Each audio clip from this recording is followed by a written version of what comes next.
Assalamualaikum warahmatullahi wabarakatuh. Alhamdulillah wa syukru ala ni'amillah amma ba'du.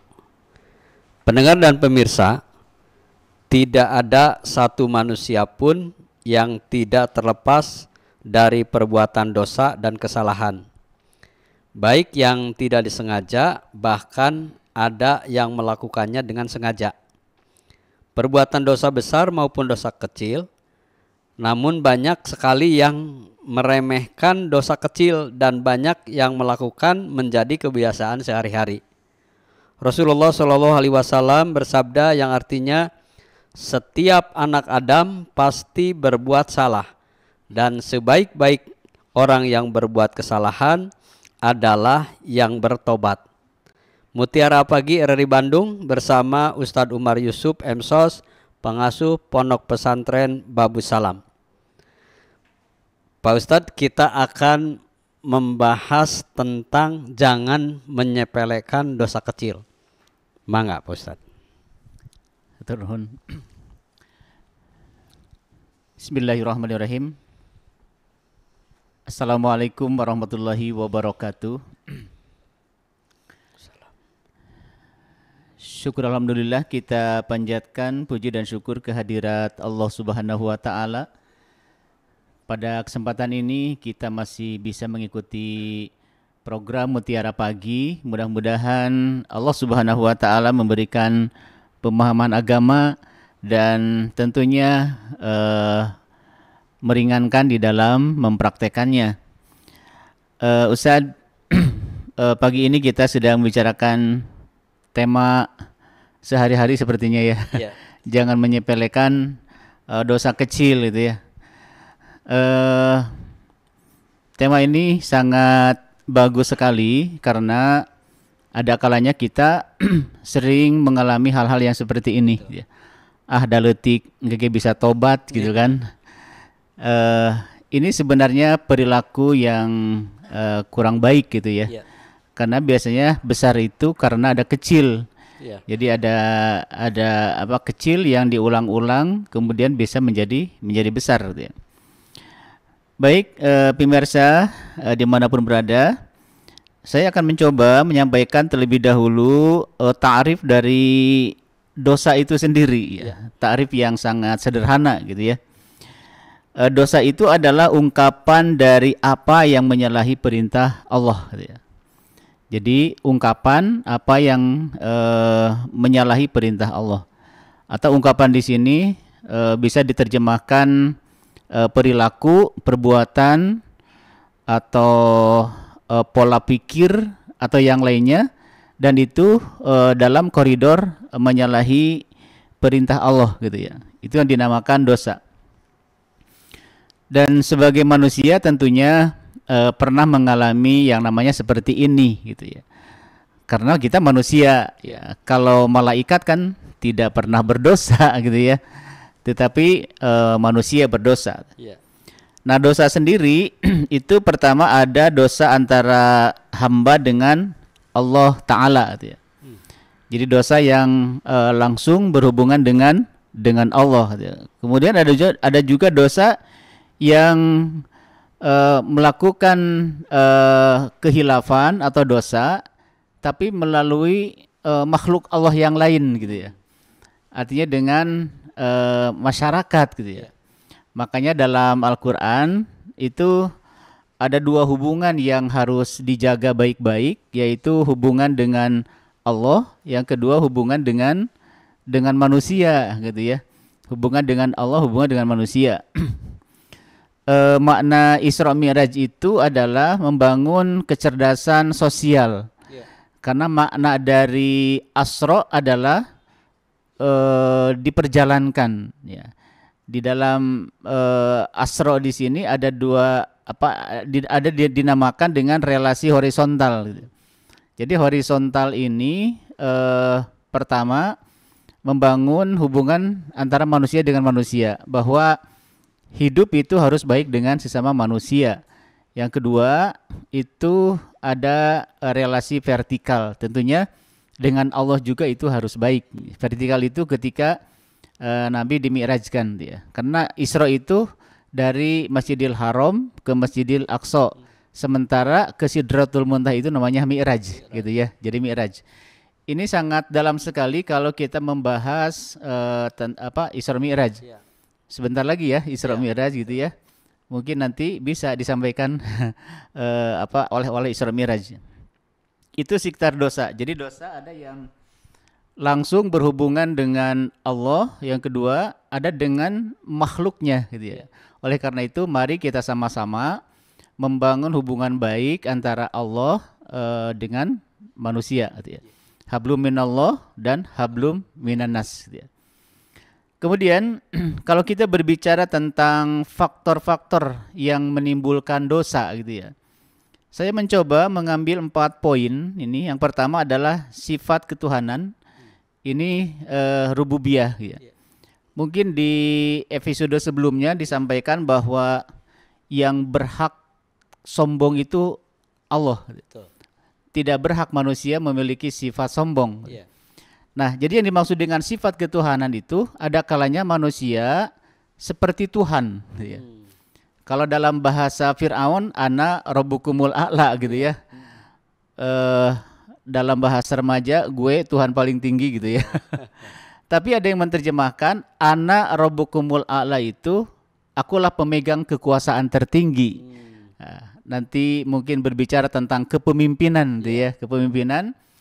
Jadi ada yang memahami ana rabbukumul a'la itu aku adalah Tuhan paling tinggi karena dia yang menetapkan hukum, artinya dia yang harus disembah.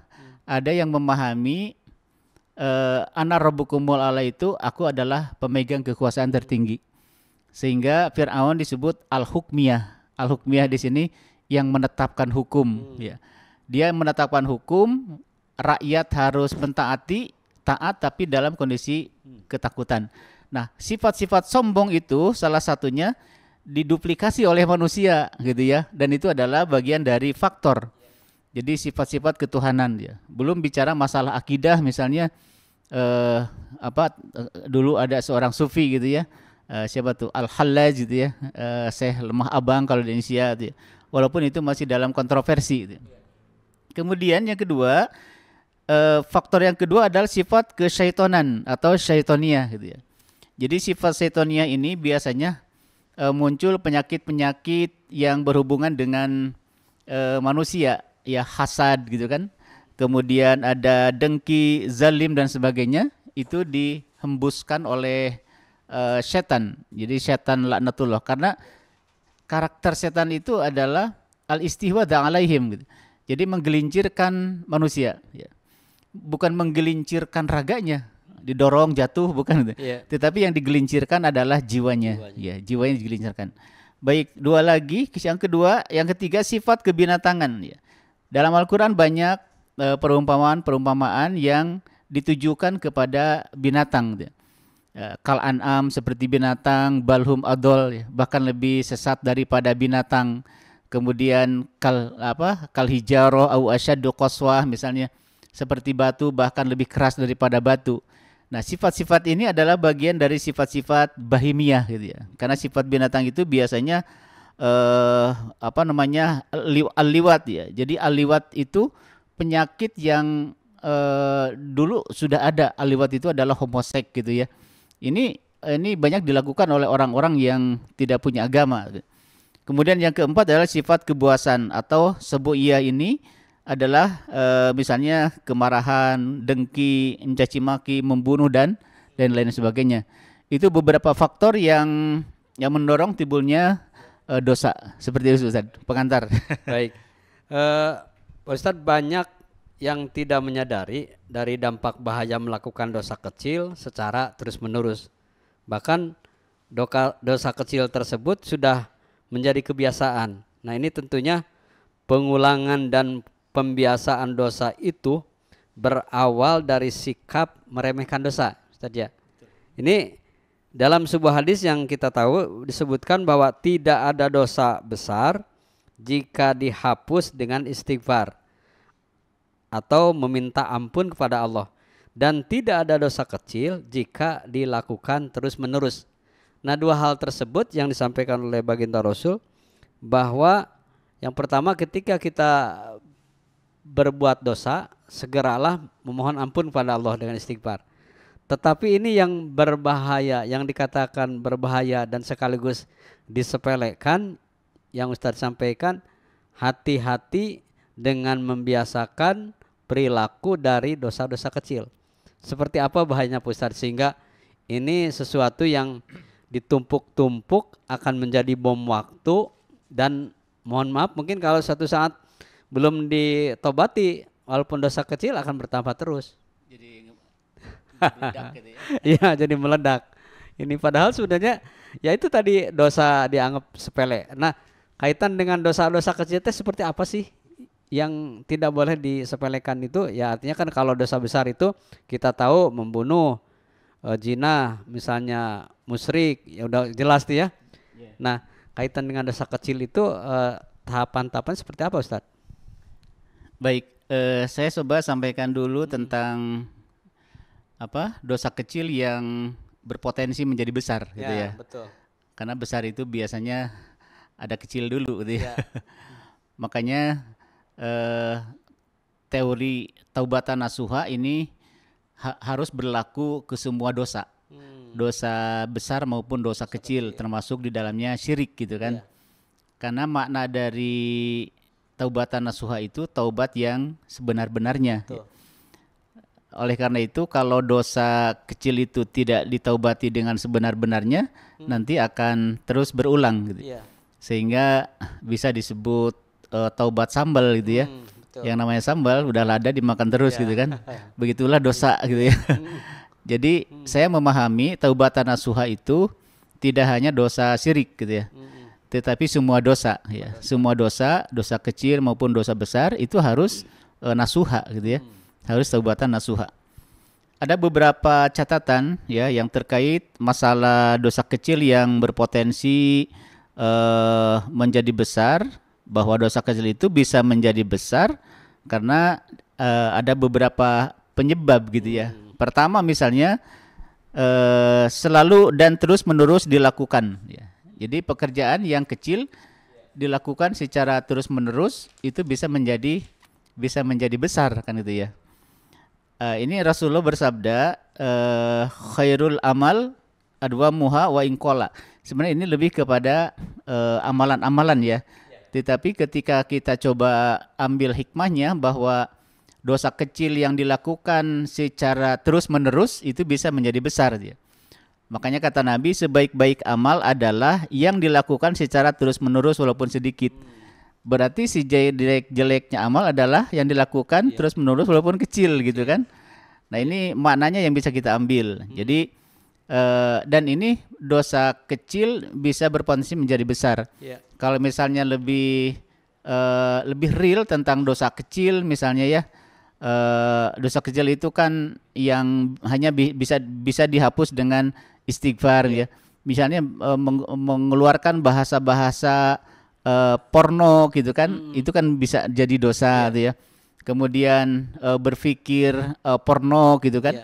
Kemudian bahasa-bahasa kasar atau bahasa-bahasanya tidak mengedepankan etika, itu bagian dari dosa kecil itu kan. Atau misalnya menggerutu lah dan sebagainya, walaupun dia sendiri yang mengetahui, orang lain tidak, dia seperti itu. Jadi kalau berbicara contoh, banyak sekali contoh-contoh dosa kecil gitu ya. Kemudian yang kedua, dosa yang kecil yang berpotensi besar itu menganggap kecil suatu dosa. Artinya ada orang lain tidak tahu nih, saya berpikir negatif. Dia menganggap kecil gitu kan. Dia menganggap kecil karena orang lain tidak tahu. Padahal Allah itu maha tahu gitu ya, bahwa dia melakukan dosa. Bahkan ada nasihat ini dari untuk para pemuda gitu ya. Ada yang namanya tulul amal. Tulul amal itu panjang angan-angan gitu ya. Jadi panjang angan-angan itu diartikan tukang ngelamun. Jadi kalau belum menikah itu ngelamunnya sangat dalam sekali gitu ya. Ini hati-hati gitu ya. Ini sangat tajam sekali. Nah, itu jadi melamun panjang angan-angan itu dianggapnya dosa kecil ya. Padahal itu adalah sesuatu yang bisa menyebabkan dosa itu menjadi besar ya, seperti itu. Misalnya ada ungkapan yang sederhana gitu ya. Dan ini dikatakan oleh sebagian ulama bahwa dosa yang tidak bisa diampuni adalah seperti kata-kata seseorang. Misalnya alangkah senangnya jika setiap dosa kulakukan seperti ini. Ada terbersit seperti itu gitu ya. Ini ada ulama yang memahami seperti itu. Artinya ketika dia berpikir seperti itu, ini dosanya tidak bisa diampuni gitu ya. Karena dia menganggap kecil dosa tersebut gitu ya. Jadi menganggap kecil. Nah, oleh karena itu ya mudah-mudahan gitu ya, dengan kita memahami tema-tema ini menjadi bahan muhasabah yaumiyah gitu ya. Jadi introspeksi harian. Yang ketiga, ini dia gembira. Jadi senang berbangga dengan dosa kecil. Wah, dia tidak paham bahwa itu adalah dosa, tapi dia senang gitu loh. Orang menderita gara-gara hutangnya tidak dibayar gitu ya. Senang orang melihat menderita gitu ya. Atau pokoknya dia merasa senang aja gitu ya, melihat orang lain menderita. Keempat, menganggap remeh tindakan Allah gitu ya. Nanti juga bisa bertaubat gitu ya. Nanti juga bisa insyaf gitu kan. Padahal di situ Allah sedang menguji sampai di mana dia sadar apa tidak ya. Bisa aja misalnya sekarang dia melakukan dosa tapi orang lain tidak tahu. Artinya kan Allah itu sedang menutupi aibnya gitu ya. Tuh kan Allah juga tidak memperlihatkan aib saya ke orang lain sengaja sebenarnya gitu ya. Untuk supaya dia itu lebih introspeksi ya. Kemudian melakukan dan menampakkan dosa di hadapan orang lain. Nah, sekarang kalau bicara bermaksiat ya, maksiat ini kan sudah terang-terangan gitu ya. Baik itu di sesuatu yang kita lihat, kemudian di media sosial, aurat dibuka gitu kan. Itu kan sudah terang-terangan gitu, melakukan dosa-dosa seperti itu. Padahal ini sangat luar biasa efeknya gitu ya. Efeknya ketika aurat dibuka dengan bebasnya, kemudian orang lain menikmatinya gitu kan. Kemudian tertarik dan sebagainya, ini dosanya akan berdampak kepada orang tersebut ya, seperti itu. Kurang lebih seperti itu, Ustaz. Iya. Baik, ketika berbicara dosa kecil, ini sangat banyak tentunya, Ustaz ya. Betul. Jadi di antara yang tadi disebutkan, poin-poin yang memang salah satunya dianggap biasa-biasa. Tetapi ada kalanya yang memang misalnya dalam ucapan, lebih-lebih dalam hati nih, Ustaz, sering terbesit ketika kita melihat atau iri dengan kemajuan orang lain, kemudian juga kita dalam hati mendoakan jelek orang lain. Ini juga bagian dari dosa kecil. Betul ya. Ada kaitannya. Ada kaitannya karena itu kan yang pertama, dengan hasad saja itu kan negatif ya. Itu adalah negatif. Atau misalnya hasad itu kan intinya dia tidak rela kenikmatan itu ada di tetangganya gitu kan, hasad itu. Kemudian dia berusaha memindahkan rizki tetangganya itu bagaimana supaya dia pindah kepada dirinya. Itu karakter hasad kan begitu ya. Jadi ini dan penyakit yang seperti ini adalah penyakit yang akan menggerus gitu kan, akan menggerus amal-amal solehnya kan itu ya, dengan hasad seperti itu. Baik, pemirsa dan pendengar mungkin juga sangat tahu, sering dibicarakan oleh para kiai atau para ustadz. Salah satu dosa ketika orang lewat di dalam sebuah hadis tadi ya, lewat hanya memetik sebuah bambu atau untuk nyehil ke pohon atau di pagar orang lain. Ini jalan iseng dia habis makan atau kita ambil nih tanpa sadar dipakai membersihkan gigi kotoran yang ada di gigi kita. Ini menurut riwayat itu juga bagian ya disiksa ya, seperti itu. Iya, jadi karena itu masih hak punya orang ya. Walaupun itu untuk membersihkan yang nempel di gigi gitu ya. Memang secara secara etika gitu ya, secara etika itu masih hak orang lain gitu kan. Walaupun dalam pikirannya dah sedikit gitu kan, dah kecil ini masa nanti akan marah. Masalahnya bukan marahnya gitu kan. Pasti kalau orang itu wios teu nanaon gitu kan, da eta mah teu kaanggo. Tapi bukan itu masalahnya. Tapi masalahnya dia tidak izin gitu ya. Terus menganggap apalagi dia berpikir menganggap ada ini mah nu kieu wae malah teu nanaon panginten, itu dalam pikirannya. Iya. Jadi nganggap sepele keur nyeuhil meletik hiji pagar sedikit bambunya gitu ya. Bambunya gitu. Nah, kemudian yang berikutnya tadi ketika orang menyepelekan pada saat dia buang air kecil. Ini juga yang langkah-langkah perbuatan-perbuatan itu banyak yang dilakukan. Yang pertama, ini berdirinya saja. Ya. Buang air kecil berdiri dengan kita kan bukan adab orang Islam. Betul. Kemudian berikutnya dia menganggap setelah buang air kecil itu tidak dibersihkan, jangankan tidak bersihkan, dibersihkannya lalawara yaitu dianggap sepele, tidak sempurna saja itu menjadi dosa. Nah itu juga ada cerita yang sangat mengeri ya kalau menurut lihat siksaannya saja. Iya, ini kan berhubungan dengan ilmu fikih gitu ya. Jadi dalam fikih itu kan ada etika ya, etika ketika misalnya dia buang air istinja gitu ya, apakah itu air air kencing gitu ya. Itu kan kalau tidak ada air bisa pakai batu gitu ya. Kemudian etikanya juga itu tidak seperti binatang. Kalau binatang kan berdiri gitu kan. Nah, manusia itu ada aturannya gitu ya. Jadi tidak sembarangan di belakang pohon tuh ya. Sering gitu punten misalnya yang bawa angkot tuh ya. Kok berhenti di situ ternyata sedang membuang hajat gitu kan. Bisa jadi di situ kan ada makhluk Allah gitu ya. Belum misalnya ada jin di situ bukan bisa ditakol. Kan banyak cerita kayak gitu gitu ya. Jadi secara fikih itu menyalahi aturan ilmu fikih gitu kan. Jadi artinya dia menganggap ada kencing ini gitu kan, aman di situ gitu ya. Tapi secara keilmuan itu sudah menyalahi aturan ilmu fikih. Kemudian secara etika tidak beretika gitu kan, karena manusia diajarkan tidak seperti itu. Jadi ada tata caranya ya seperti itu. Baik, mungkin tambahan-tambahan lain supaya lebih mantap lagi bagi pendengar dan pemirsa. Baik Ustaz, jadi tadi berbicara dosa, maka Allah menyediakan bahwa Allah menerima taubat yang berdosa gitu kan.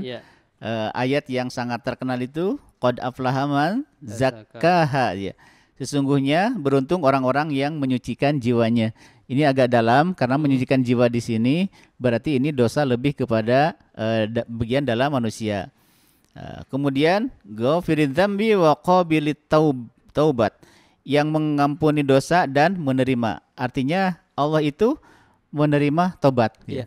Bahkan di surah Hud ayat 114 itu diawali dengan wa aqimis sholata tarafain nahari wa zulafa minal lail innal hasanati yudhibna sayyi'at. Artinya kebaikan itu bisa menghapuskan dosa-dosa. Oleh karena itu dengan melakukan sholat 5 waktu itu bisa menghapuskan dosa-dosa yang besar maupun dosa yang kecil. Jadi jangan khawatir. Allah itu maha penerima taubat gitu ya. Bahkan diperkuat dalam hadis itu innal hasanati yudhibna sayyi'at kama yuzhibul ma'ul wasakha gitu ya. Sesungguhnya perbuatan baik itu menghapus perbuatan jahat sebagaimana air menghilangkan kotoran-kotoran. Artinya di sisi lain manusia melakukan dosa, maka di sisi lain Allah akan menerima taubatnya orang-orang yang melakukan dosa kecil maupun dosa besar termasuk syirik. Ketika kita berbicara dosa kecil, apabila terus-menerus dikumpulkan maka akan membesar pada waktunya. Seperti peribahasa menyebutkan sedikit demi sedikit lama-lama menjadi bukit. Yang demikian peribahasa yang sangat kenal. Ini kembali lagi ke berbicara tentang dosa kecil. Ya bukanlah dosa kecil juga dikerjakan terus-menerus. Menurut Ibnu Abbas ini akan kalau tidak diiringi dengan tobat sangat berbahaya. Kembali ke dosa yang tidak akan diampuni oleh Allah, baik taubat maupun istighfar, dosa-dosa seperti apa? Ketika kita berbicara dosa kecil, mungkin langkah-langkah yang tadi Ustaz sampaikan, perbanyaklah kita sholat. Selain sholat wajib juga sholat sunat, dan mungkin istighfar yang akhirnya menjadi taubatan nasuha. Nah, adakah dosa yang Allah tidak akan ampuni nih? Iya. Dengan istighfar, dengan apapun. Di dalam Al-Quran kita sering membaca ya, bahkan statementnya Allah itu akan mengampuni semua dosa, dosa kecil, dosa besar, segede apapun gitu ya. Di situ ada pengecualian, kecuali dosa syirik ya.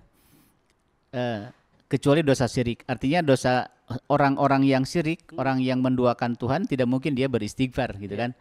Tidak mungkin dia beristighfar, bertaubat kepada Allah. Orang musyrik begitu gitu ya.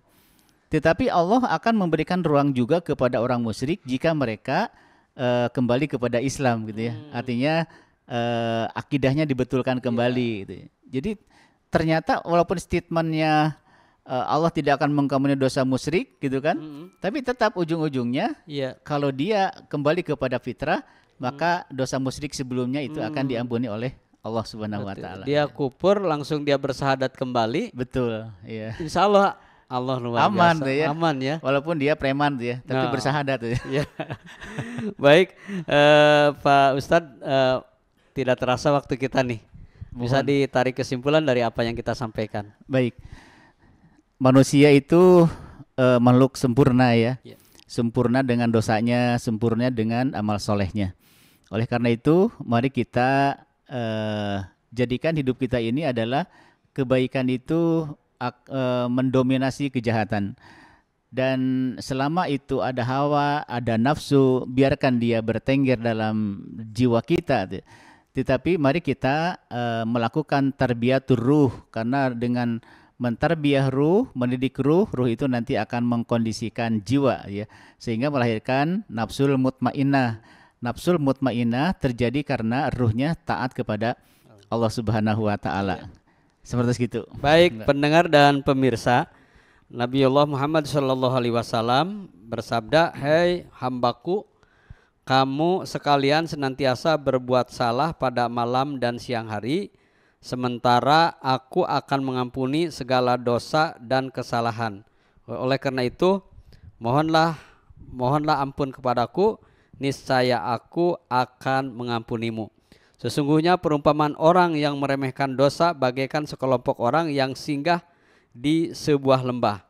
Ia datang membawa kayu dan terus-menerus membawa kayu hingga kayu itu menumpuk. Mereka dapat memasak makanan mereka. Hadis riwayat Ahmad. Mudah-mudahan kita bukan termasuk orang yang menyepelekan dosa kecil. Andapun kita makhluk biasa yang bertumpuk dosa, segeralah memohon ampunan kepada Allah. Subhanakallahumma bihamdika asyhadu an la ilaha illa anta astaghfiruka wa atubu ilaik. Wassalamualaikum warahmatullahi wabarakatuh.